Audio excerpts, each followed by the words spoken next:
আমাদের আজকের নিবেদন ছায়ার কামরা। দ্বিতীয় পর্বে আমাদের আজকের গল্প সিগন্যাল মাস্টারের শেষ রাত।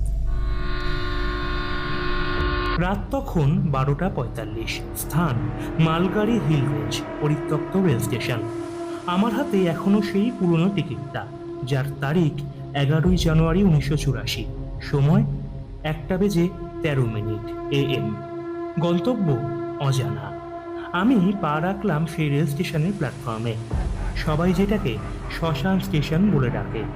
স্টেশন বিল্ডিং এখন জঙ্গলে ঢেকে গেছে। ঘড়ির কাঁটা থেমে গেছে ঠিক 1:13। আমি স্টেশনের পুরনো নথি ঘাঁটতে লাগলাম। তখনই সামনে এলো একটাই নাম, গোপাল ঘোষ, সিগন্যাল মাস্টার। নিখোঁজ ঠিক দুর্ঘটনার আগের রাতে।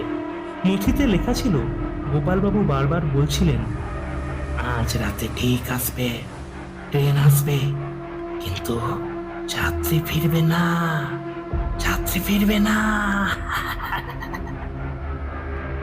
পরদিন থেকে আর তাকে খুঁজে পাওয়া যায়নি। আমি আরো খোঁজ নিতে রওনা দিলাম স্টেশন মাস্টারের কেবিনের দিকে, যেটা জঙ্গলের ভেতর গিয়েছে। কেবিনে ঢুকতেই ঠান্ডার ছায়া বয়ে গেল পিঠ বরাবর। একটা ছোট কাঠের ডেস্ক, ওপরে একটা ভাঙা লণ্ঠন, আর একটা জার্নাল বই, যার প্রথম পাতায় লেখা, আমি গোপাল ঘোষ, যদি কেউ পড়ো জানো ট্রেনটা আর সাধারণ ট্রেন নয়। আমি গিলে ফেললাম বাকিটা। প্রতি বছর জানুয়ারির 11 তারিখ রাত 1:13 এক ট্রেন আসে। লোকগুলো চোখে দেখা যায় না। কেবিনে বেজে ওঠে বেল, অথচ সিগন্যাল কেউ দেয় না। আমি সিগন্যাল বন্ধ করতে চেয়েছিলাম, কিন্তু তারা চায় না কেউ বাধা দিক। আমি বুঝতে পারি ওরা বেঁচে নেই। তারা আমাকে বলে, তুমিও একদিন আমাদের সঙ্গী হবে। আমি পালাতে পারিনি, কিন্তু তুমি পালাতে পারো। ঠিক তখনই কেবিনের দরজা বন্ধ হয়ে গেল হঠাৎ করে। লণ্ঠন নিভে গেল। চারপাশে শোনা গেল জং ধরা বেল বাজছে, টিং টিং টিং। 1টা বেজে গেছে।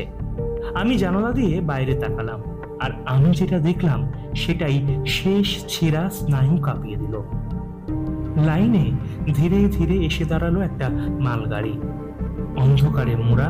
তার প্রতিটি কামরার জানালা থেকে দেখা যাচ্ছে ছায়া। কেউ তাকিয়ে আছে, কিন্তু কেউ নেই।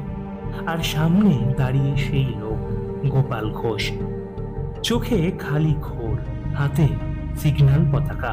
সে কাঁপা গলায় বলল, বহুদিন পর কেউ এলো, এবার তোমার পালা, তোমার পালা। আমি ছুটতে শুরু করলাম কেবিন থেকে, কিন্তু কোথাও যাবার রাস্তা নেই। চারিদিক কুয়াশায় ঢেকে যাচ্ছে। ঘড়ি বেজে চলেছে 1:13, 1:13, 1:13। আমি ছুটতে ছুটতে পৌঁছালাম স্টেশনের মূল ঘরে। সেখানে রাখা ছিল একটি পুরনো সুটকেস। তার ওপরে খোদাই করা নাম আর বাগচি, অর্থাৎ রোজিনা বাগচি। আমি সুটকেস খুলতেই একটি ফটো, কিছু চিঠি আর আরেকটি ডায়েরি পড়ে থাকলো। আর নিচে লেখা, ডায়েরি নম্বর 14। যে মরেও ফিরে আসে, তার সত্যি কথা কেউ বিশ্বাস করে না, কেউ না।